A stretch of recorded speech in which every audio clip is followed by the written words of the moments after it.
Bryson Tiller from Kentucky has put out disc 2 to his double disc project. Saying disc is so funny these days because there's no more discs. Yeah, why did he do disc 2 versus disc 1? Why is it not the other way around? You know he be trying to be artsy. Oh, okay. That's my man. If it's one dog that be super artsy when it's time for release, it's definitely it's Bryson Tiller. No lie. And he's spoken about what disc 2 would entail before it even came out. Now, disc 2 again is called The Vices. He said in some interviews that he wanted to speak on how he got through some of his vices.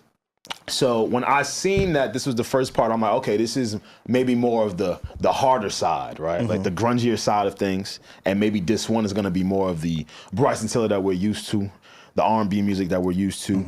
On Vices, Bossman D-Lo is featured. Yep. Rick Ross, Plies and T-Pain, Baby Drill, new artist out of Atlanta. He's in 21 Savage's camp. Lil Tyler out of Florida, and Bun B. Yep. So off of the snapshot of features alone, I'm like, oh, man, you got me. Then on the first song, he go On My Way. He's sampling Ain't No Way from Chris Brown. Yeah. I see what he tried. You see what he tried to do? These are the same drums that are on It Depends with both Chris Brown and Bryson Tiller. Yeah. The sexy drill drums, right? That's and the stomps. So when I clicked on it, I liked it. I wasn't mad at it because, again, to SaVon's point earlier about JID, right? Or no, about Metro. If he would have done some interviews and kind of just tell us before what we were going to expect on the project, I receive it a certain way. I think there were some people disappointed in the Vices because it's a little trappier, because Bossman D-Lo is on it. How did you guys feel about it? Did you guys hear it? I gotta be honest, I didn't hear the whole project. That's okay. That's okay. fine. But you me today. Yeah, that's no, I'm never there. That's your twin. I'm never that. Oh, Hey, shit. twin. I'm never that. I'm never that. But also, No. I thought it was gonna be a rap album. Got you. Right? Yeah, rap, sing. It's a mixture of He gave a little bit of both. He gave a little bit of both. I was waiting for the rap. I thought he was gonna go Chris Brown on us, like, and then the nigga got a dun. You know, that would have been fire. Look at me now. That was I thought, I know, but it's Chris Brown song. I know. I was trying to think of the song, but that's what I was thinking. Like, this nigga about to come with some bars. So I'm gonna set this conversation up because I didn't hear it. That's fine. No, that's fine. SaVon, you were stuck in traffic for 9 hours. Sure was. Sure was. How'd you like the album? So all right, going back to my point when it comes to artists doing media and interviews. So I don't know if he did any media for this project. I heard him say something about this though. I'm gonna look where. So I didn't hear anything he said about this project, but I've seen him do media in the past for his last album. His last album had a lot of different genres, had a lot of different sounds. And when I heard him do the interview on his previous press run, he kind of just was saying, hey, look, I'm stepping into my full artistry. There's certain sounds that I want to experiment with, experience. There's things that my fans haven't listened to. Like, I'm a nerd. That's what he said. Yeah, he Technically, is. like, I'm a nerd. I'm really a nerd. I know y'all got introduced to me as the trap soul guy, but I want to give y'all all layers of me, right? He said that the last time. And it stuck with me as somebody who listened to an interview. And so going back to my point with like the Metros and the Gunners and whoever, it's like it's important to kind of do media as an artist, especially today, because now when you do try different things, I can give you a little bit of grace. Of a pass. Right? Like when I listened to this album, I didn't expect to hear trap soul. Or I wasn't disappointed when I didn't hear trap soul. Because I feel like I kind of know who you are a bit. He prepped me off the last album, right? Like, you don't got to do the full media tour every time you drop an album, but if you just give us a little bit of something. So when I listened to this album and I heard the trap beats or what's the beats? The sexy drill? Yeah, sexy drill beats. When I heard it wasn't his typical sound, I wasn't completely turned off by it because I'm like, oh, he already told me he's a nerd. He already told me he wants to try new things. He already told me, hey, I don't want to be boxed in. So forgive me for not giving you what you expect, but just embrace me for who I am. And I'm still going to give y'all a little bit of everything in between. But overall, like, I'm a real artist, right? So the fact that he was able to say that and I was able to hear that, I'm able to listen to it and appreciate it with different set of ears. Like, I didn't like every song, but when I heard it, I was like, all right, you know, I'm going to give him that pass. And then he earned it. Yeah. Like, he's given us so many hits. I agree. Similar to Jid, they both already got classics, at least to me. Or I said that. Or at least cult classics. Yeah. Or at least cult classics for sure. Trap Soul is definitely a classic, and I think The Never Story is definitely a classic. If you know, you know. I already told y'all niggas is late. But I think because of that, they really can't do no wrong. Like, as long as you keep going, it's either going to grow. You have a solid fan base that's going to support you. Some people might come in, some people might not. Yeah. I agree with this. I'm glad that we listen to artists, right? Especially when they speak. SaVon, what I was referencing was Bryson sat down with Revolt back in May, and he was speaking about the double disc and what we was going to expect. So that's what I remember. I remember him saying in this article, like, yo, this is going to be a little bit. The fact that you remember that from May is impressive. I love his music. I don't be remembering shit from what I ate yesterday. To know podcast. Trying to tell you something. Okay, need to know. Zach, why you think Zach was asking if you knew us? Shout out to my nigga Zach. Yeah, that's why niggas. Yeah, that's why you get pressed in the street about niggas like us. Next time I go home, y'all niggas better check in on me, okay? Like, yeah, they cool and everything. They funny sometimes, but damn. Damn, just sometimes. But no, what stood out to me on this project is his perception of R&B now. On this one, I think we're gonna get more natural. Yeah. Right, like R&B that we're used to, what we're accustomed to. This is a talking point of mine that I've been repeating for the longest, I think for as long as Brent Faiyaz's career.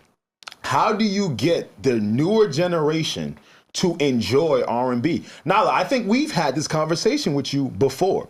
So to the people out there that's confused, and they look at features like Boss Man D-Lo, they look at Baby Drill, they look at Lil Tyler, I implore you to think about trying to appeal that type of music to the new artists. See, our era, we come from begging. No, it's true. Yeah. Y'all ain't really beg enough, but yeah. But we come from now, right? New Edition, Boys to Men, you name it. That's my bag. That's our Ray J. I was in the rain. Yeah, I was in the rain. Come on. I threw the Visine in my eyes to make it look like teardrops and really cry. I'm trying to tell you. I was a begging. It's true. We used to beg. Yeah, I was a begging. Yes, we come from that, right? But again, that's our era. This new era, how they approach love, how they see love, how they even want to hear love, has to be in a way that's more palatable to them. Like, I swipe left on that bitch because she ain't have no Gucci. Come on! Okay! You know what? Fuck her because she ain't give me no coochie. Oh, shit. We about to record. Hold on. That's R&B with our YN. Yeah. Nah, that's how you know. That's R&B? Yeah, with our YN. YN R&B. Oh my That's God. YN R&B right there. So, again, I wasn't really surprised to see the approach that he took on this disc, because it's like, all right, cool. If I'm going to appeal to the rest of my demo on the first disc, for the newer fans, for the people who are not as familiar with me with Trap Soul, I'm going to tap in with some of your favorite artists. I'm going to go tap in with Lil Tyler, who is about 18 years old, 19 years old out of Florida, right? And there's a way to blend it. I like the fact that he put out disc 2 before disc 1. Why is that? Because it's like an appetizer. Oh, because you know music on shuffle anyway. Yeah. Not this one. Not this one. Oh, okay. I told you. You have no choice. Only with Gunna. Gunna's the only nigga who wants you to put his shit on shuffle. Because he just wants you to find a hit. Playlist music. Like, literally. Playlist but with this album in particular, like, or disc 2 of Bryson's project. Yeah. I felt like, all right, so let me see. There was a few songs that stood out. And the features stood out to me. Again, going back to Jid, when I saw Ciara, I was like, holy shit, thank God I don't see Future. No knock to Future. I'm just tired of seeing the same names on everybody's album. So he had Ciara, and Bryson had Plies and T-Pain and Bun B. Yeah. I'm curious as fuck. I'm like, yo, how does somebody who's really tapped in, really locked in today, infuse these artists in their music? Exactly. And when I listened, I was pleasantly surprised. Like, I went in with the glass half full. Yes. Empty. It was just empty. Not full, half empty. I was pessimistic about those songs. So I'm like, these niggas don't do that today. How can you make Bun B sound ill in 2025? He did that. Bun B is nice. Right? With Jid. Yes. How do you make Ciara sound ill in 20... Oh, shit. It's like, you did that. Yes. Yeah. Like, I'm hearing Bun B on non-traditional R&B music. Yeah. And he's finding ways to make it blend for the next crowd and for the next audience. I think it's super dope. If it's not for you, I can understand that. Again, I know what you guys are accustomed to, but I definitely see what he's doing. And if you do care about artists, their bottom line, or how they're trying to add to their fan base or viewership, these are things they think about. Yeah. Right? Like, okay, cool. If I put out the ballads and I'm only going to cater to X amount, but I'm trying to really sell to these people too, I'm going to try and blend it. Yeah, expansion, nigga. Yeah, for sure. I got a question for y'all. What's up, bro? Real quick. Yeah. Because I feel like although Bryson coined the phrase trap soul, there's a collective of artists that I associate with that kind of sound, that kind of vibe, that kind of messaging, right? So these are the artists that I got in this group. And the one caveat that I have is The Weeknd, because I don't feel like he makes that music anymore. But he had such a big impact on it that I'm going to include him in this conversation. He had an era. Yes, exactly. So I'm going to continue to keep him in this conversation. House of Balloons Weekend. Yes, and even a little bit after that, the Drake, whatever. Sure. So I got when I hear Bryson and I compare him, because I don't compare him to like a Chris Brown, right? Like I don't compare him to that type of artist in R&B, but I know there is a subgenre in R&B that I connect him to. So I have this is like the not the freshman class, but whatever. His draft class. Got you. I got Party Next Door. I got Black. I got Bryson Tiller. I got The Weeknd. I got Brent Faiyaz. Yes. And I got Tory Lanez. Yeah. Those are the 6 guys. I keep them in that same. See, I know. That's your first good list of the year. I'm going to smoke you in that draft. Just know that. I heard what you said about me. Don't worry. We're going to come back to the draft. But I keep those guys in like the same kind of, like I compare them to each other. Yeah. And out of all of those artists, and keeping The Weeknd in that genre, right? Not just comparing to his success. He's different. But out of all those artists I just listed, the only person that I would prefer to hear over Bryson would be a free Tory Lanez.